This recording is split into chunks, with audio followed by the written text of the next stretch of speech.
Mesdames, Messieurs, bonsoir. Vous êtes chef d'entreprise, vous êtes peut-être économiste, vous êtes entrepreneur. Est-ce que vous connaissez le procédé d'élaboration des projets d'investissement? Oui ou non? Peut-être que vous ne les connaissez pas aujourd'hui. On va vous aider à connaître quels sont les procédés d'élaboration de projets d'investissement pour vos entreprises, pour vos affaires. Et nous avons aujourd'hui la joie de recevoir un écrivain, quelqu'un qui a écrit un ouvrage en cette matière pour que l'on puisse aider les différentes personnes qui nous suivent. Alors aujourd'hui, nous allons recevoir pour vous Monsieur Flavien Tumbula Kiamou. Bonsoir. Bonsoir, Monsieur Ambroise. Monsieur Flavien Tumbula Kiamou, vous êtes expert en gestion de entreprises, exactement. Effectivement. Et j'ai entre mes mains un ouvrage, c'est cet ouvrage ici, qui est intitulé « Procédés techniques d'élaboration des projets d'investissement ». C'est vous qui avez produit cet ouvrage. Effectivement. Alors, lorsque je lis votre présentation, vous êtes, comme je viens de le dire, expert en gestion et droit des entreprises. Vous êtes superviseur et consultant pour de nombreuses entreprises. Oui. Avec une connaissance approfondie en comptabilité. Oui, oui. Vous êtes également expert en élaboration de projets, ayant dirigé avec succès plusieurs projets Oui. dans divers secteurs de production. Oui. Et vous avez organisé et mis en place la gestion financière dans plusieurs entreprises et vous êtes opérateur économique. Oui. Vous allez bien? Oui, très bien. Alors, j'ai entre mes cet ouvrage qui est intitulé « Procédés techniques d'élaboration de projets d'investissement ». Première question, d'où vous est sortie cette idée de mettre sur papier, par écrit, les contenus de cet ouvrage? Merci. Déjà, dans l'entrée des jeux, je vais vous confier quelque chose qui s'est passé dans les coulisses oui. Avec mon éditeur. Oui.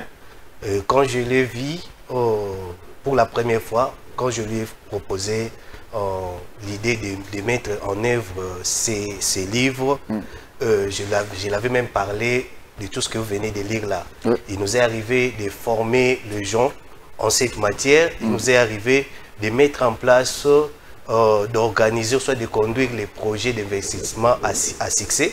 Je lui ai demandé pourquoi ne pas mettre à la disposition d'une multitude de personnes quelque chose qui peut aider même ceux qui ne sont pas proches, même ceux qui sont loin, à travers un ouvrage, ils peuvent se former, réunir tous les éléments nécessaires pour l'élaboration des projets d'investissement. À partir de là, on a parlé avec mon éditeur et c'est à partir de là qu'on a eu l'idée de mettre en œuvre cette œuvre que vous avez entre. D'accord. Alors, Monsieur Flavien, on parle toujours de l'investissement, ainsi de suite. Alors, comment est-ce que... Les projets d'investissement, c'est quoi? Qu'est-ce qu'on entend par projet d'investissement? Oui, déjà, vous allez le remarquer même dans le chapitre premier. On a expliqué clairement le terme, parce que c'est un mot composé, projet d'investissement. On l'a expliqué clairement et on a essayé un peu d'expliciter les mots qui sont liés au terme projet d'investissement. Oui. Déjà, au départ, projet d'investissement, c'est l'organisation de toutes sortes d'activités avec le but d'atteindre un fin spécifique. Et vous allez remarquer dans ces mots, il y a des mots-clés. Il y a les activités, il y a le mot activité. Et quand on parle de l'activité, on sous-entend que ça peut être une activité commerciale, ça peut être une activité industrielle, ça peut être une activité de développement. Et quand on veut élaborer un projet d'investissement, on doit savoir quel type d'activité qu'on veut mettre en place. Et cette activité doit être pour un objectif bien fixé. L'objectif peut être social, ça peut être aussi l'objectif à but lucratif. Et quelqu'un qui est en train d'élaborer un projet d'investissement doit savoir toutes ces choses-là pour bien élaborer son projet. En titre d'exemple, un projet à but lucratif, on ne peut pas l'élaborer de même manière que les projets en caractère social. directement dès le départ, quand vous les connaissez, vous avez toutes ces bases-là, vous saurez comment aborder. Un projet à but lucratif n'est pas élaboré de la même manière qu'un projet à caractère social. En caractère social, oui. Est-ce qu'on peut déjà comprendre la différence entre les deux? Bon, la différence, déjà, c'est au niveau de l'objectif poursuivi. Oui. Parce que celui qui élabore les projets à but lucratif doit savoir que mon client a besoin de réaliser les bénéfices. Oui. Dans ce cas, il y a les calculs de taux de rentabilité qui interviennent, les critères de choix d'investissement qui interviennent. Tandis que pour l'élaboration des projets en caractère social, on peut se limiter au niveau des plans d'action. Fixer l'objectif, non l'objectif à atteindre. Je prends l'exemple, on veut assainir la ville de Kinshasa. Ce sont des projets en caractère social, soit les projets de développement. Vous voyez, là, on ne vise pas les bénéfices. Mettre en place un plan d'action bien précisé, on peut ajouter un budget à la fin, ça suffit pour l'élaboration d'un projet à caractère social. Tandis que pour les projets à but lucratif, on part un peu loin. On va faire les analyses stratégiques de l'environnement, les analyses des stratégies marketing même, et on va intervenir la planification financière, les calculs des critères de choix d'investissement, parce qu'il est possible qu'un projet soit rentable mais non réalisable. Ok, il est possible qu'un projet soit rentable mais non réalisable. Mais non réalisable. Oui. Donc, tout dépend de l'attente du promoteur des projets. Si le promoteur des projets a besoin, par exemple, par rapport à tel type d'activité, j'ai besoin de recevoir 25% parce que je vais courir mon risque. Si ça ne me rapporte pas 25%, je ne vais pas m'engager, je ne vais pas les réaliser. Donc, aussitôt que vous élaborez le projet et que le taux de rentabilité de votre projet est de moins de 25%, dans ce cas, le projet est rentable, mais ça ne sera pas réalisable par rapport aux attentes des promoteurs des projets. Alors, c'est pourquoi dans cet ouvrage, l'intitulé déjà indique bien, vous avez intitulé ça « Procédés techniques ». Oui. Donc, procédés techniques d'élaboration des projets d'investissement. Oui. Pour permettre aux gens de savoir par où commencer et par où terminer. Tout à fait. Tout à fait. D'ailleurs, dans ces livres, vous allez voir, on l'a même condensé. On n'a pas voulu l'encombrer de plusieurs pages pour ne pas fatiguer les lecteurs. Vous allez réaliser qu'au premier partie, ça concerne beaucoup plus les projets en caractère social. Vous allez voir tous les éléments nécessaires pour élaborer un projet en caractère social. Mais le deuxième partie, ça concerne beaucoup plus particulièrement les projets en caractère productif, les projets d'investissement productif, en d'autres termes, les projets qui visent un but lucratif. Dans ce cas, vous verrez les planifications que je viens de parler, les planifications financières, critères de choix, même les calculs des seuils de rentabilité, parce que quelqu'un qui veut se lancer dans le domaine d'investissement productif, doit normalement savoir la production maximale à mettre en œuvre pour réaliser les profits. D'accord. Je voulais quand même lire un petit paragraphe, c'est au chapitre premier, intitulé Projet d'investissement. Vers la fin, vous avez dit ceci: un projet d'investissement est une proposition d'action qui, à partir de l'utilisation des ressources et des moyens disponibles, considère possible d'obtenir des profits. Et puis vous dites, ces bénéfices qui ne sont pas certains peuvent s'obtenir sur le court, moyen et long terme. Des bénéfices qui ne sont pas certains. Tout à fait. Ça signifie quoi? Parce que déjà, se lancer dans l'investissement, c'est prendre des risques.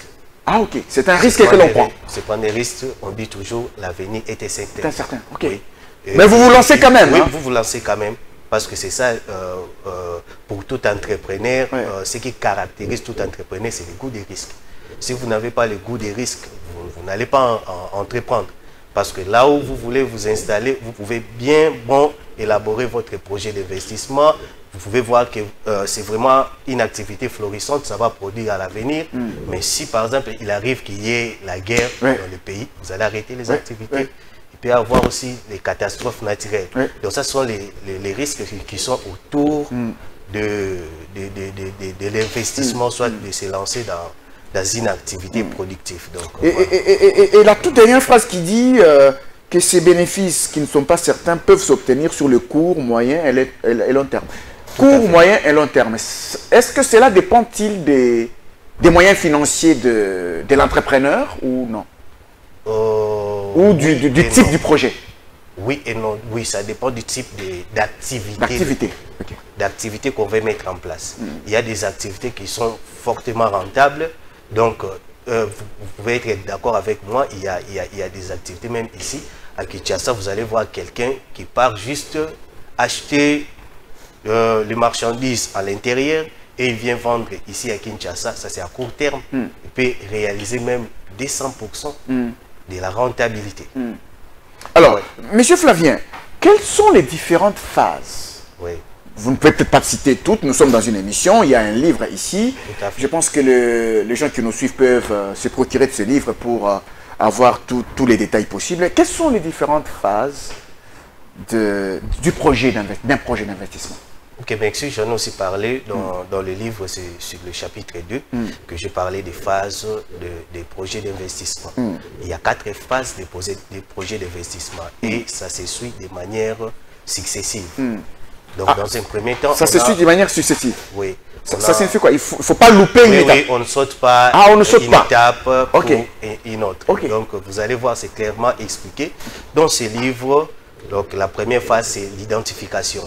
Parce que tout projet commence d'abord par une idée, par une identification. Tu peux être, par exemple, tu peux être poussé par les désirs de résoudre un besoin dans un environnement.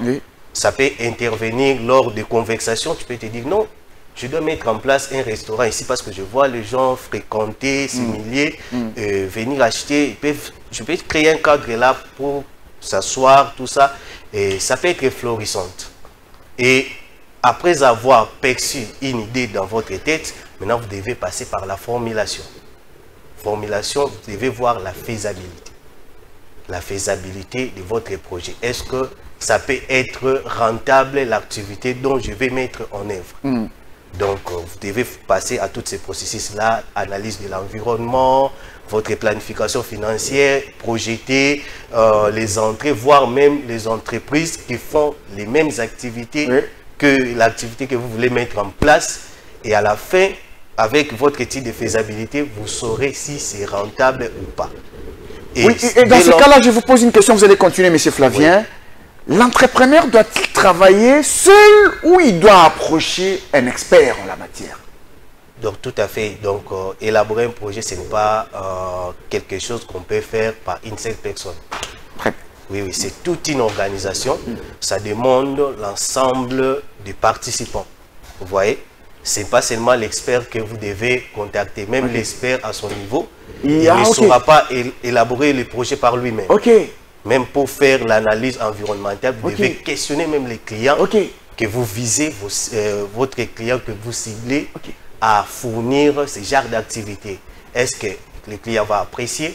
Et il va apprécier à quel pourcentage? Vous devez voir tout ça.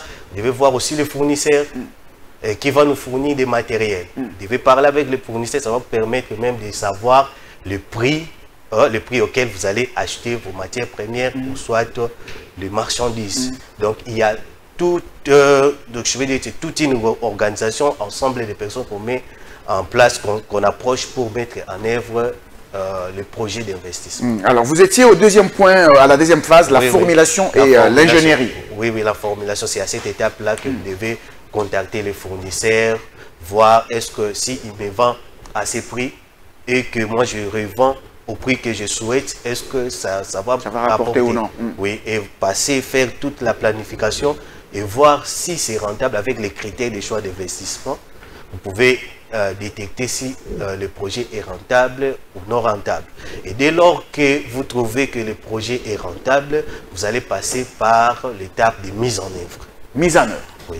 Mise en œuvre du projet, là vous devez commencer par le démarrage, faire les démarches de l'État, voir l'autorisation de bâtir, tout ça, les documents qui régissent à votre activité que vous voulez mettre en place, installation, construction, tout ça, ça se passe dans l'étape de mise en œuvre.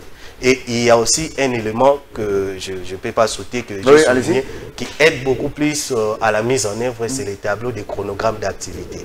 Déjà, dans votre tableau de chronogramme d'activité, vous allez énumérer dans le temps tout ce que vous allez mettre en œuvre. Titre d'exemple, de telle période à telle période, je réunis les documents administratifs, j'installe, je commence la construction de telle période à telle période, et de telle période à telle période, je démarre les activités. Tout ça, ça fait partie de la phase de mise en œuvre de votre projet. Et la dernière phase, c'est la phase d'évaluation. Là, maintenant, vous devez évaluer. Vous devez évaluer ce que vous avez prévu. Vous allez comparer la prévision aux réalités. Est-ce que ça rapproche ce qu'on a prévu? Et dès lors que ça ne rapproche pas, vous saurez vous situer là où vous êtes. Vous savez que non, on a prévu qu'à cette période, on devait déjà atteindre tel niveau de production. Et quand on n'arrive pas à atteindre tel niveau de production, il se pourrait qu'on réalise une perte à la fin. Et vous savez quelle stratégie vous allez mettre en place pour combler le vide. Alors, je pose une question au niveau de la fin du deuxième chapitre qui concerne les différentes phases du projet. Vous avez dit ce que vous avez déjà expliqué ici. Il convient de préciser que toutes ces étapes sont progressives. Sont progressives, oui. Dans le sens qu'elles s'enchaînent linéairement. Oui. Dans le temps. Tout à fait. C'est-à-dire qu'on n'entame pas la suivante tant qu'on n'a pas terminé la précédente. La précédente, tout à fait. Donc vous ne pouvez pas... Pourquoi c'est là? Donc c'est déjà en ordre, comme on l'a bien défini là. C'est déjà en ordre. Vous ne pouvez pas passer à la mise en œuvre si vous n'avez pas encore fini à faire l'étude de faisabilité. Si par exemple, vous ne savez pas encore si votre projet est rentable ou non rentable, vous ne pouvez pas passer directement à la mise en œuvre. Parce que directement, vous serez conduit à l'aveuglette. Vous ne saurez pas ce qui vous attend devant. Alors, je vois au troisième chapitre ici, vous avez parlé de l'analyse stratégique et opérationnelle du projet. Tout à fait. Au deuxième chapitre, nous avons parlé des phases du projet. Ici, l'analyse stratégique et opérationnelle du projet. En quoi c'est différent entre les deux chapitres? Bon, en fait, en pratique. En fait, le deuxième chapitre, c'est comme une annonce qu'on est en train de donner, l'aperçu général d'élaboration des projets. L'aperçu général d'élaboration des projets. Quand on sait que non, à l'étape de l'identification, c'est une idée, on perçoit, on commence à faire des analyses. Maintenant, le troisième chapitre va vous aider à avoir les éléments qui vont vous permettre à faire les analyses, l'analyse pour laquelle on a parlé dans le chapitre 2. Je ne sais pas si je me fais comprendre. Donc, vous savez déjà, au niveau des phases de l'identification, on peut faire les analyses. Vous voyez, de manière générale. On a annoncé de manière générale. Maintenant, le troisième chapitre vous donne les éléments. Vous donne les éléments qui vous permettent de bien analyser, de bien faire vos analyses et de ne pas louper quelque chose. Là, vous allez même remarquer, il y a l'analyse micro et macro-environnement. Donc, si vous n'arrivez pas à faire ce genre d'analyse... L'analyse macro-environnement. Oui. Macro-environnement. C'est l'analyse qui se base beaucoup plus sur le milieu élargi dans lequel vous voulez investir, exercer votre activité. Exercer votre activité, effectivement. Donc, ça peut être la ville ou soit le pays. Et il y a les éléments qui servent à faire ce genre d'analyse. On le fait tel qu'expliqué dans le livre, donc par la méthode Festel. Par la méthode Festel, si on peut... Ça c'est technique, hein? Ça c'est technique à vous. Hein? Oui, il y a politico, même aujourd'hui, on l'apprend même dans les universités. Oui, oui. Ceux qui font les domaines mais comprennent facilement. Facilement ces termes. Donc, méthode Festel, P comme politique, H comme histoire. Vous devez connaître l'histoire du milieu dans lequel vous voulez vous installer. Ça c'est très important. La politique, c'est aussi important. Ça va vous permettre de savoir les lois qui régissent les genres d'activités que vous voulez installer. Est-ce que j'aurais besoin de tel document, tel autre document, et ça me coûte combien? Donc vous devez faire tous ces genres d'analyse avant de vous lancer. Vous devez savoir du point de vue économique quel est le taux, parce que vous allez vendre par exemple en francs congolais. Si par exemple vos marchandises, vous allez l'acheter ailleurs à une autre monnaie plutôt. Donc vous devez savoir les taux, vous devez savoir le niveau économique, vous devez savoir le niveau de revenus de la population qui se trouve dans le milieu dans lequel vous voulez mettre en œuvre votre entreprise. En titre d'exemple, j'espère que vous êtes d'accord avec moi, une activité qui réussit à Gombe, ça ne peut pas réussir. Réussir forcément à la cité. Hein? Vous devez savoir les niveaux de revenus de la population, la religion aussi. La religion? Oui.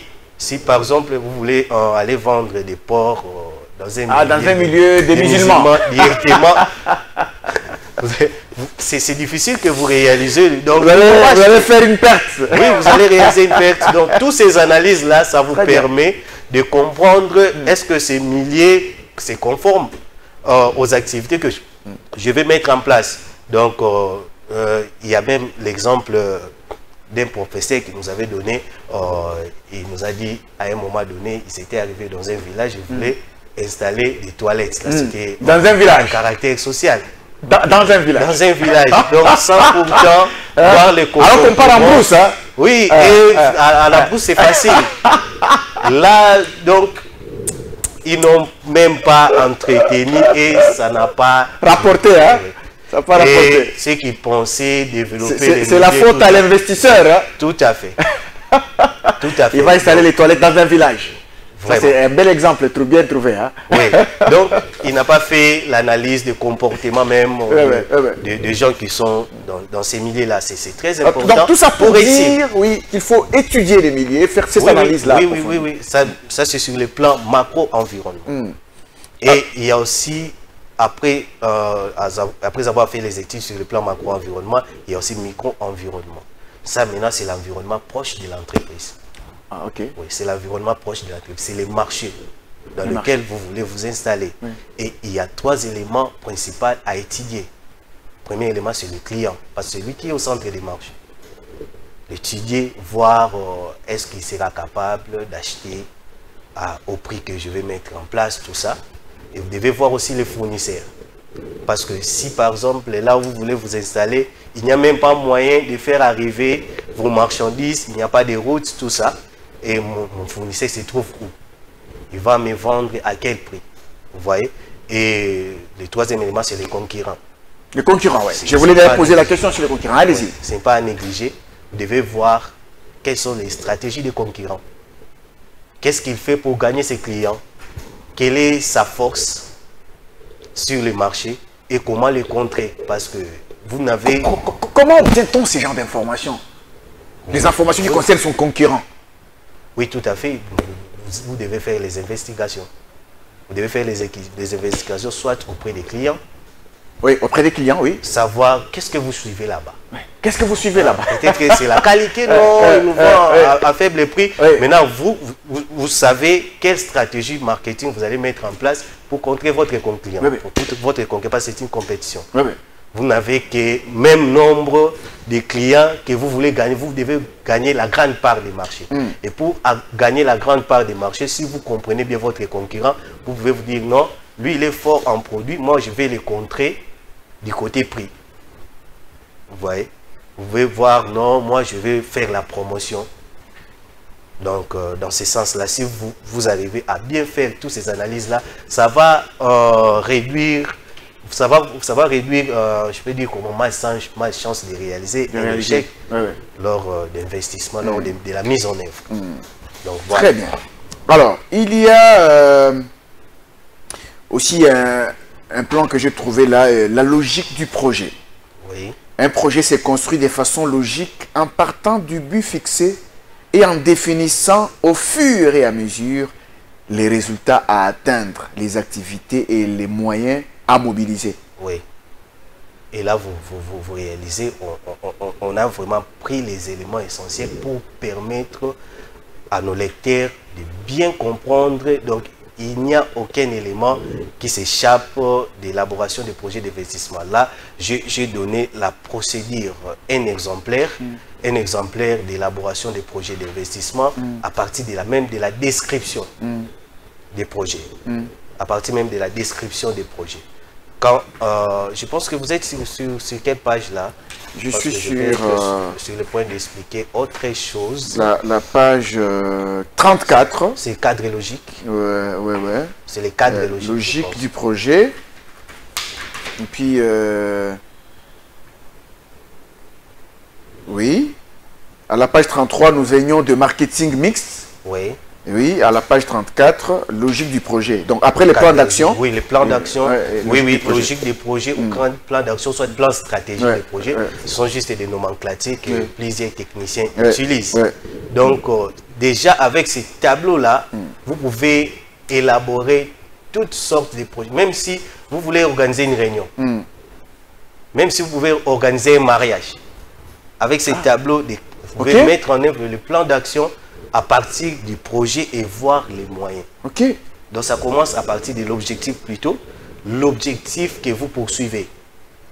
Quels sont les résultats entendus? Et pour atteindre ce genre de résultats, quelles sont les activités que nous devons mettre en place pour atteindre ce genre de résultats? Et si vous énumérez déjà les activités que vous devez mettre en place pour atteindre un résultat, vous le savez déjà sur le terrain. Si je ne réalise pas tel type d'activité, si je ne mets pas tel type d'activité, je ne vais pas arriver au résultat. Et après, vous allez voir les moyens à mettre en œuvre pour réaliser ce genre d'activité. C'est bien suivi de manière successive dans ces tableaux-là. Je voulais un peu qu'on parle de la deuxième partie de cet ouvrage, intitulé « Procédés techniques d'élaboration de projets d'investissement ». Un ouvrage de M. Flavien Tumbula Kiamou, que vous êtes.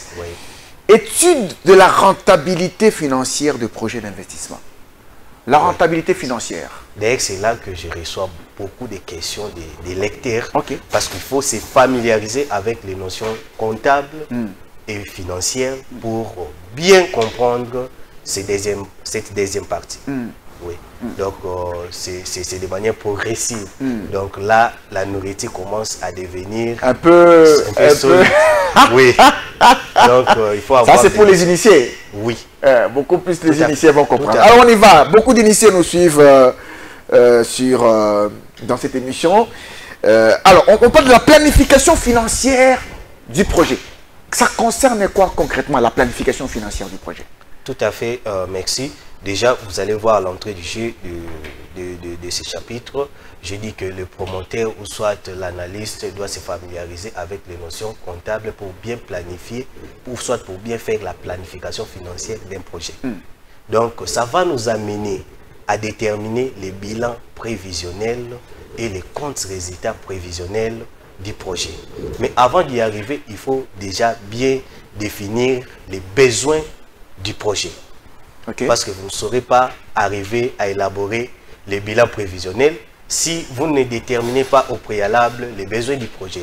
Les besoins sur le plan ressources humaines, on aura besoin de combien de travailleurs, on aura besoin de combien de matériel est-ce qu'on doit construire pour mettre en place ce genre d'activité, ou soit on doit louer, vous voyez, voir au niveau de l'exploitation.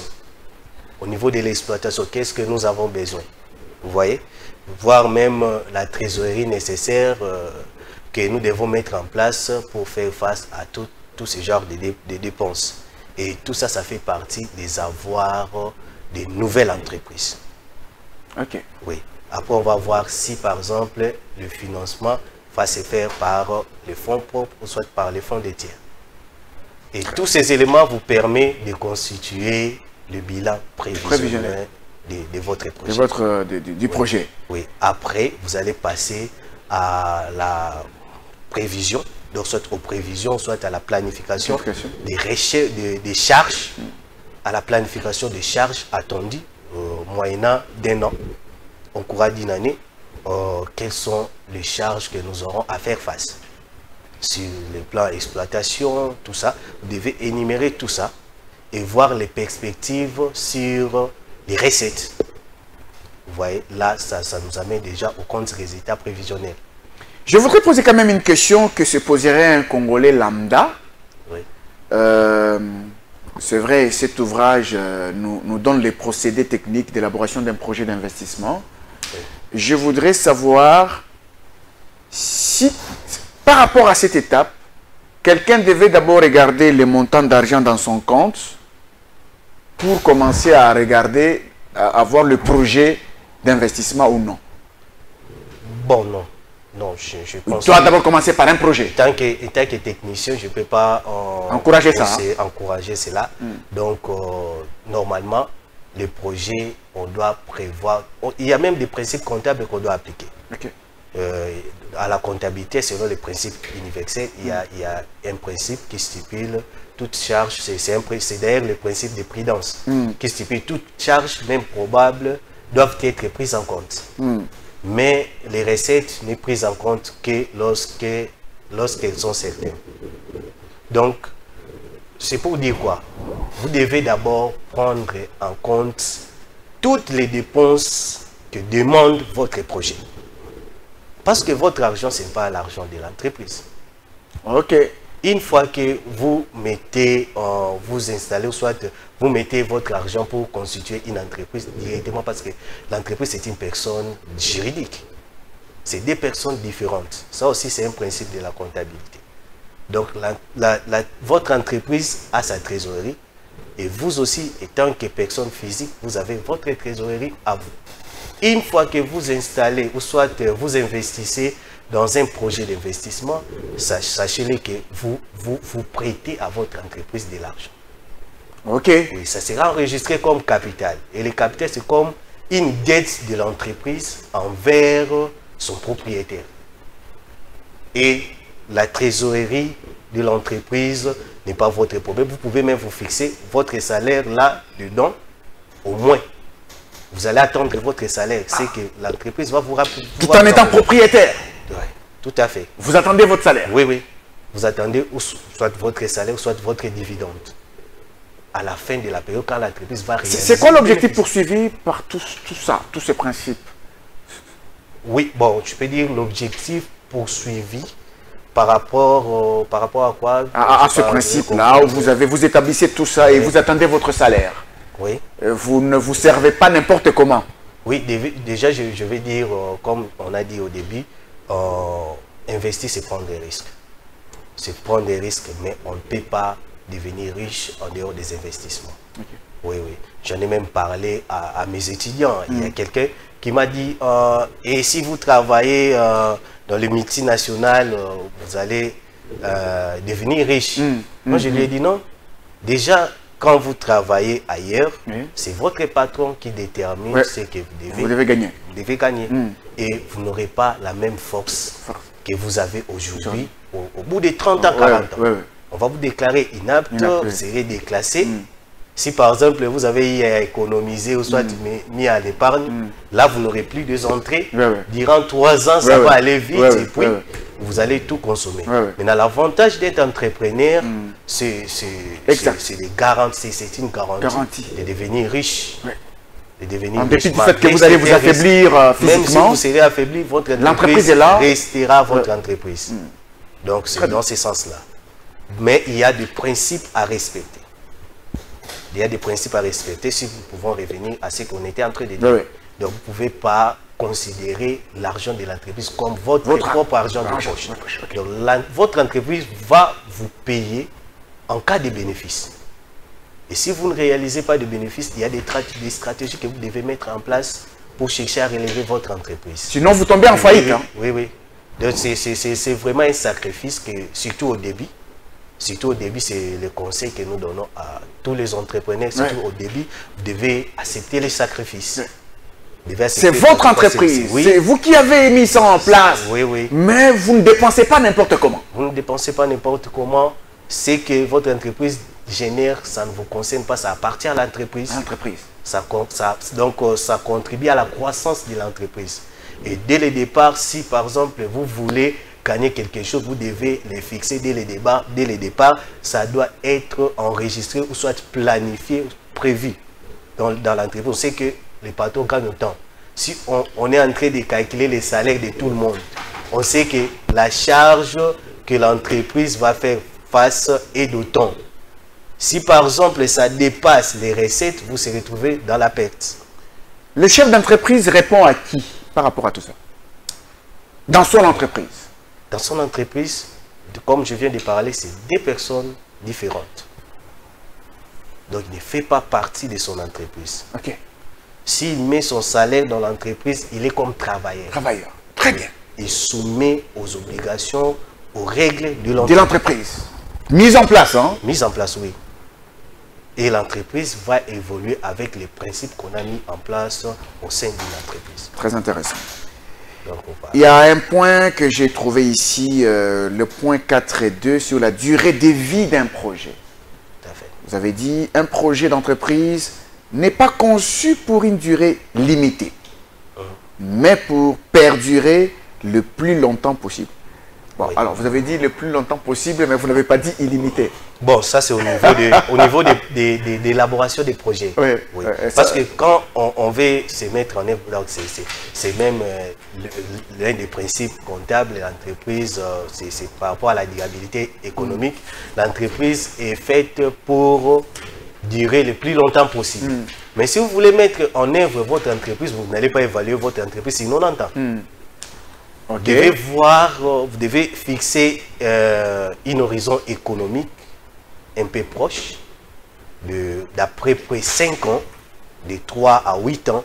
Vraiment, vous ne pouvez pas dépasser 8 ans. Parce qu'aucun entrepreneur peut attendre les bénéfices jusqu'après 8 ans. Oui. On peut projeter dans 5 ans et voir si, avec les critères de choix d'investissement, et si mon entreprise, je peux ou soit récupérer tout ce que j'ai eu à dépenser au début à partir de quelle période. Mesdames et messieurs, cet ouvrage est tellement riche, un ouvrage tellement important. Il est ici, il est intitulé « Procédés techniques d'élaboration des projets d'investissement ». On ne saura peut-être pas tout dire dans cette émission, mais il est riche. Il faut peut-être chercher à vous en procurer pour connaître tout son contenu. Alors, on va parler du chapitre 5. Le chapitre 5 nous parle des critères de choix d'investissement. Ça concerne quoi concrètement? Oui, c'est d'ailleurs l'un des chapitres plus importants, parce que tous les chapitres sont importants. Oui. Là, vraiment, c'est l'un des chapitres plus importants parce que ça amène l'entrepreneur à décider. Si vous ne comprenez pas ça, ça sera difficile pour vous de prendre des bonnes décisions. Parce qu'après avoir réuni tous ces éléments, il y a les éléments qui vous permettent de voir si le projet est réalisable ou pas. Oui. Et il y a 3 critères, il y a plusieurs critères, mais je vais citer 3 critères principaux. Oui. 3 critères principaux qui vont vous permettre de faire les choix sur l'investissement, de voir si votre investissement est faisable, soit votre investissement est rentable. Et les critères les plus utilisés, c'est la valeur actualisée nette.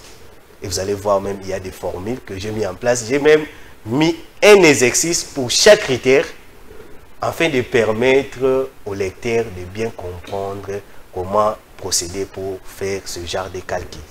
Ah, ok. Oui. Vous avez prévu tout ça dans cet ouvrage. Oui. Donc, ici, on parle de... Je vois ici valeur actuelle actualisée, taux de rentabilité interne, critères de délai de récupération.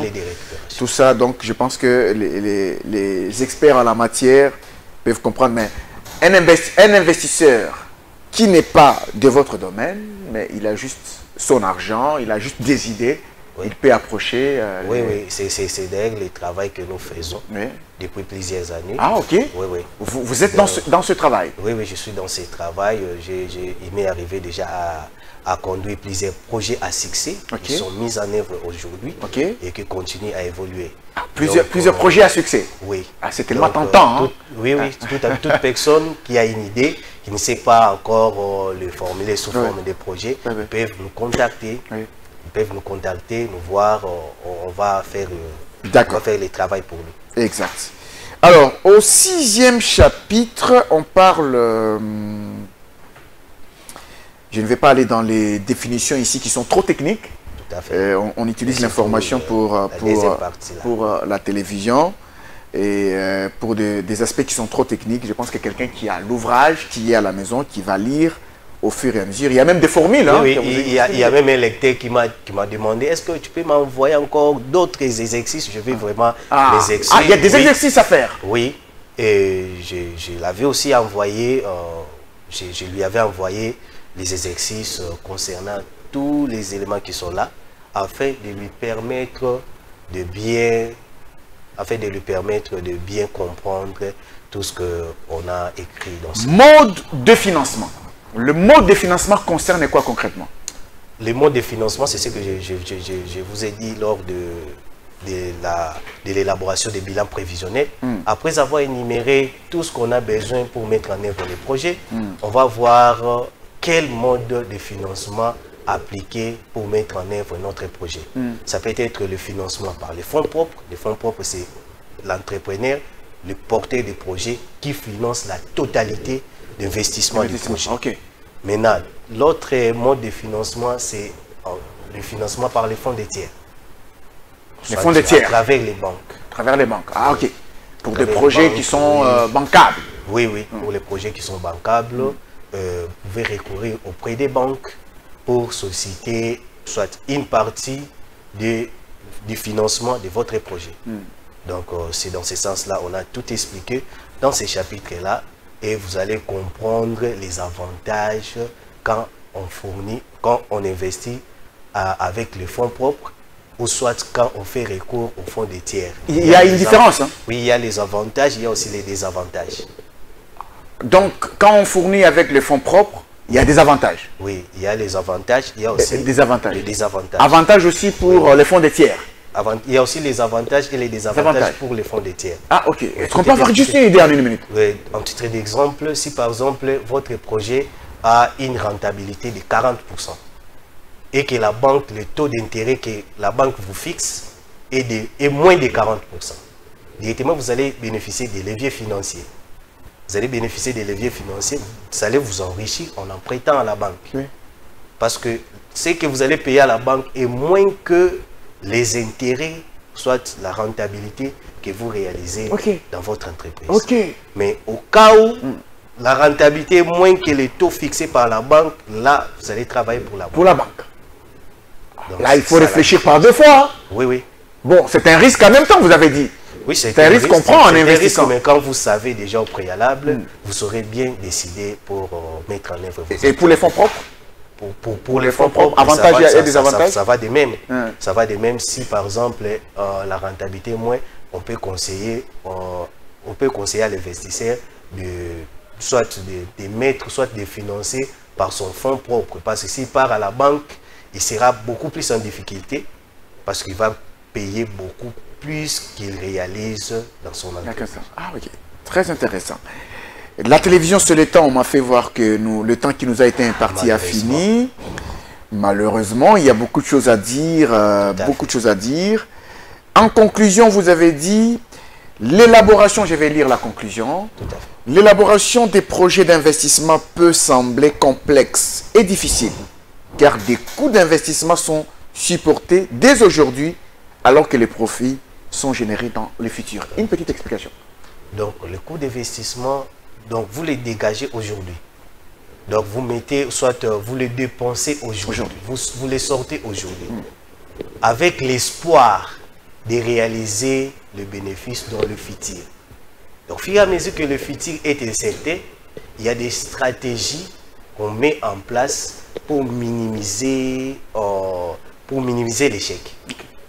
Pour minimiser l'échec, pour ne pas arriver à l'échec. Donc, c'est dans cette optique-là, j'ai dit que ça peut paraître compliqué, mais si vous appliquez une bonne procédure d'élaboration des projets, vous allez réaliser les substances. Alors, et puis vous dites aussi, cependant, en utilisant la méthode technique présentée dans ce livre, tout à fait. Il est possible d'élaborer plus rapidement des projets complexes et de réaliser des économies significatives. Alors, deux dernières questions pour clôturer complètement. J'ai lisé au début de votre ouvrage, vous avez utilisé un verset biblique. Oui. Vous avez dit, On doit travailler avec l'idée de dire un jour à son patron, hein, comme Jacob, Oui, à Laban, oui. j'ai beaucoup travaillé pour toi.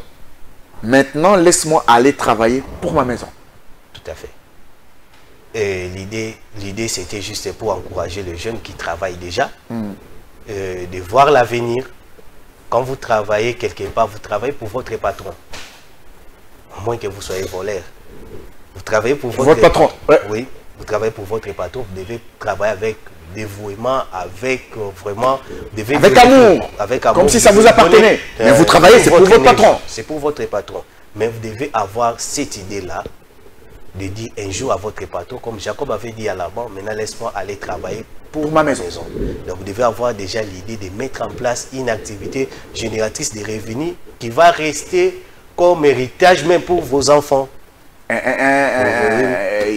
bon encouragement pour nous les salariés. Oui, pour ta postérité, parce que étant que salarié, vous voyez, on le voit aujourd'hui, quand vous partez en pension, vous distribuez l'argent, même pour les cas de décès, vous allez voir, on distribue l'argent, la femme prend, les enfants prennent aussi leur part, et après ils vont utiliser, ça va finir. Mais si vous laissez quelque chose comme une entreprise, ça va les aider. Ça peut même aider de génération en génération. Donc, c'est dans cette optique-là. Les investissements sont à la base de tout développement économique. Parce que une fois que vous mettez en place une activité génératrice de revenus, vous allez réduire les taux de chômage. Ça va contribuer au développement économique. Vous allez payer les impôts.